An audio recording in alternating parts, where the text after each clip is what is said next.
Hi, welcome again. I'm going to do another short explanation video about how to make your computer games, and I'm going to today talk about dialogues. So if you saw my last video where we made an office scene, I'll just show you that quickly. We made an office scene and a computer and a door to get out, and then we made a cafe where you could get coffee. And if you take the coffee and you tip it on the computer, in the computer scene, you're able to go home because your computer's broken. So today I'm going to put a person in the home scene. So if we double click and we get a picture for our person, let me find a good picture of a person. Mine are mostly teachers, so I will probably use a teacher, but you can have any sort of person you want. Forgive my voice, I've got a bit of a cold. Find a good picture. Oh, he's quite good. He'll do. He's a caretaker in the washing room. And I'm going to make him a lot smaller, but I would move him around quite a bit once I've put him into the scene. So what I did there was the width and the height. You can change them here instead of by using the drag motion in the actual screen. And I do that because he was really big and I couldn't use the drag motion because he was off screen. So I changed him here to much smaller, and I'm going to change him again in a moment. Now he's a person, he's not a scene object. So if we use this drop down menu, we can select character because he's a person. Oh, and we're going to call him Cleaner. So now he is in our scene. Look how small and squishy he is. I'm going to use the arrows and move him around a bit and make him a lot bigger. It's going to be as big as the ironing board. There he is. Now we want him to say something when we click on him. Now there's two ways you can do dialogue. There's the very simple, straightforward way where he only says one thing. If we click on him, and then we click on interactions, and we add an interaction, and we add an effect, and we can say show dialogue, and then we can choose him, Cleaner, and we just type what we want him to say.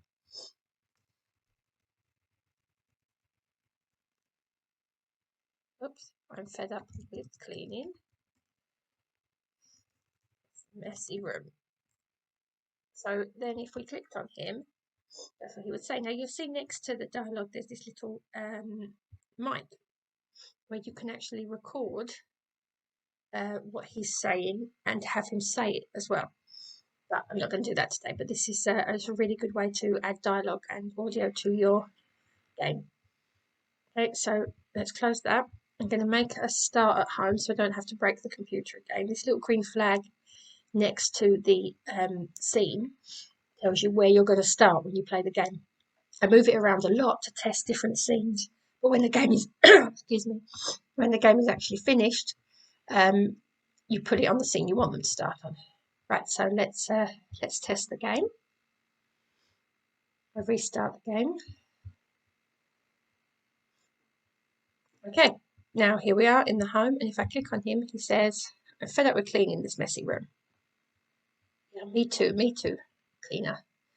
Okay, so that's quite a simple way for him to have dialogue, but there is another way that you can add dialogue to the game, which involves a bit of back and forward between you. So it's not just the cleaner saying things to the player says things back. So let's have a look at that.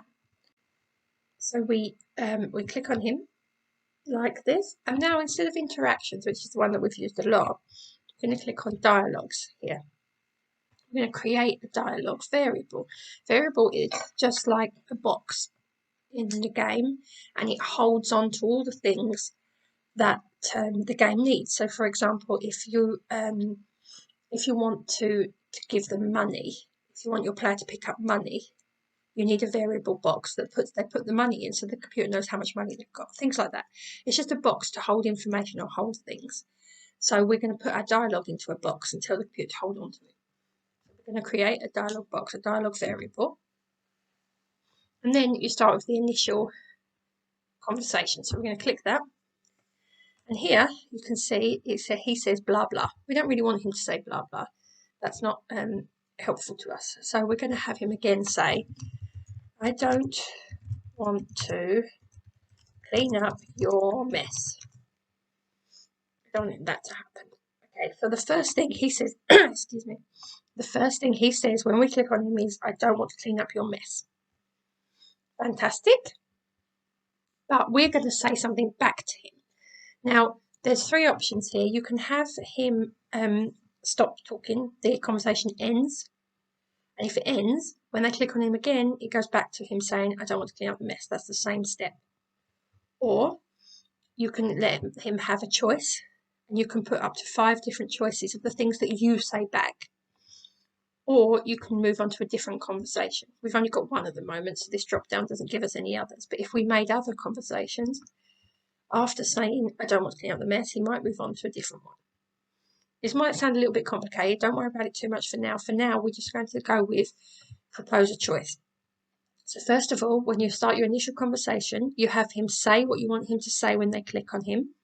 And then we're going to do propose a choice. Now, you've got 5 choices here. What do you want your player to say back to him? So I want him to say, it isn't my mess. And I also want him to say, it isn't my mess. Do you want some help? And I also want him to say, I'm stuck of ideas now. It isn't my mess. Do you want some help? You missed a bit. Do you want a raise?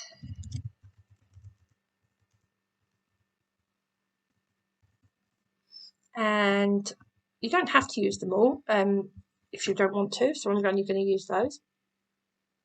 And now, see if I click update, because this saves it, you can see that I've got these 4 options here that come off of my, it isn't my mess, do you want some help, you missed it.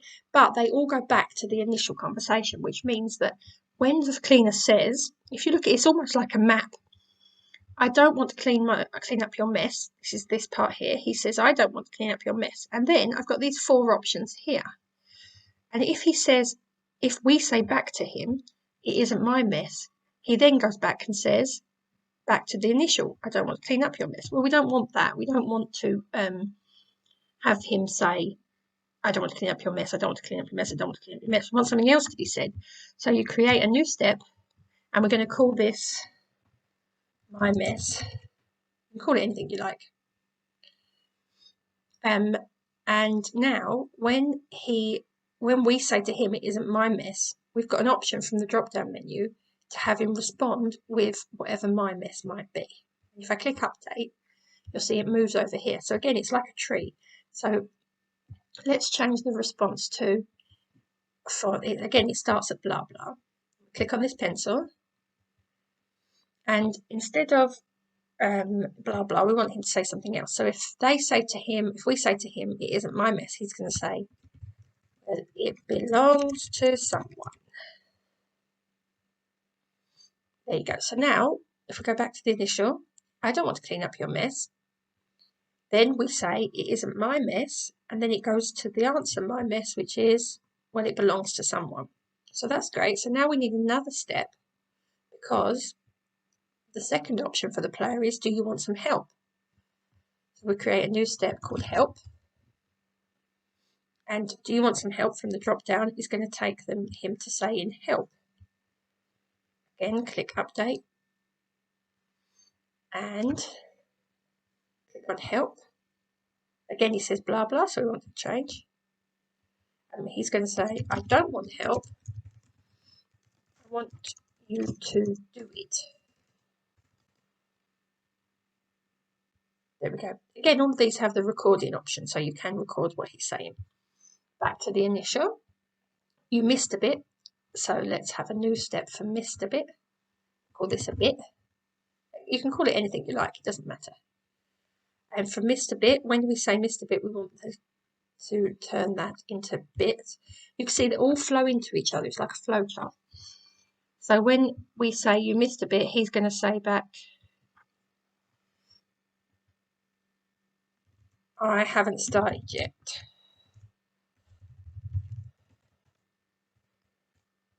He might say something a bit worse, but we'll leave it at that for now. And then our last option is, do you want to raise? We're going to create a new step called raise. And we're going to have, when we say, do you want to raise, we're going to have him say raise back. Update. Raise. And yes, I do. I deserve one. Okay, so now you can see from our tree, he initially says, I don't want to clean up your mess. And we've got 4 options of what we say back. And whatever we say back gives us a different line of dialogue from our cleaner. Now, if you click on here, if we click on any of the answers, it's similar to the initial conversation that we had, where he says, I don't want to clean up your mess. And then we got 5 options to put choices in. Again, once he said, well, it belongs to somebody or any of the others, you've got these 3 options again. You can end the conversation. You can give more options of things they want to say, or you can move them to a different part of the conversation. So we're going to move him back to the initial, I don't want to clean up this mess. But you can move him anywhere you like, and you can add others here as well. You can just keep adding and changing however sort of flowchart you want your characters to do. I hope this made sense. We're going to have a look at what it looks like. I will actually, I want to end the conversation. I changed this one.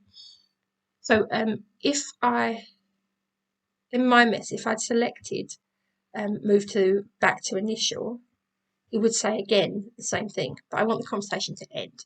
But I don't want it to end on the same step, because otherwise when we come back, he's going to say, well, it belongs to someone again. So I want him to say the initial part again. So it goes on to back to the initial and ends. So we're going to end the conversation. I hope that makes sense. So after he said his things, whatever you want to happen next after he said it, you might want it to end and him not say the first bit again, or you might want the conversation to end and when you click on him, he says the first bit again. And you can see that in the flowchart here. Look, initial conversation. It's not my mess. Well, it belongs to somebody. End the conversation, but when we click on him again, we're back at the initial. Whatever here could have been something else. Okay, right, let's make sure that's all updated and saved and everything's fine. Let's play our game.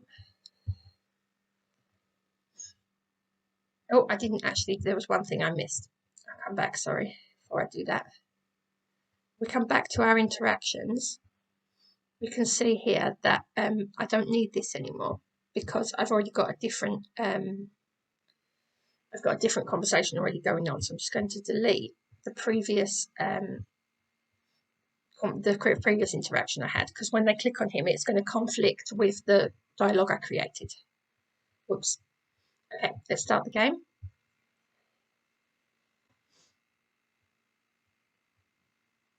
I don't want to clean up your mess. And then I can say back any of these. It isn't my mess. Well, it belongs to someone. And if I click on again, because we've gone back to the initial conversation, I don't want to clean up your mess. You want some help? I want you to do it. See, now you see that and I could have carried the conversation on using the other options. I don't want to clean up your mess. You missed a bit. And finally, I don't want to clean up your mess. Do you want to raise? Yes, I do. I deserve one. Missed a comma.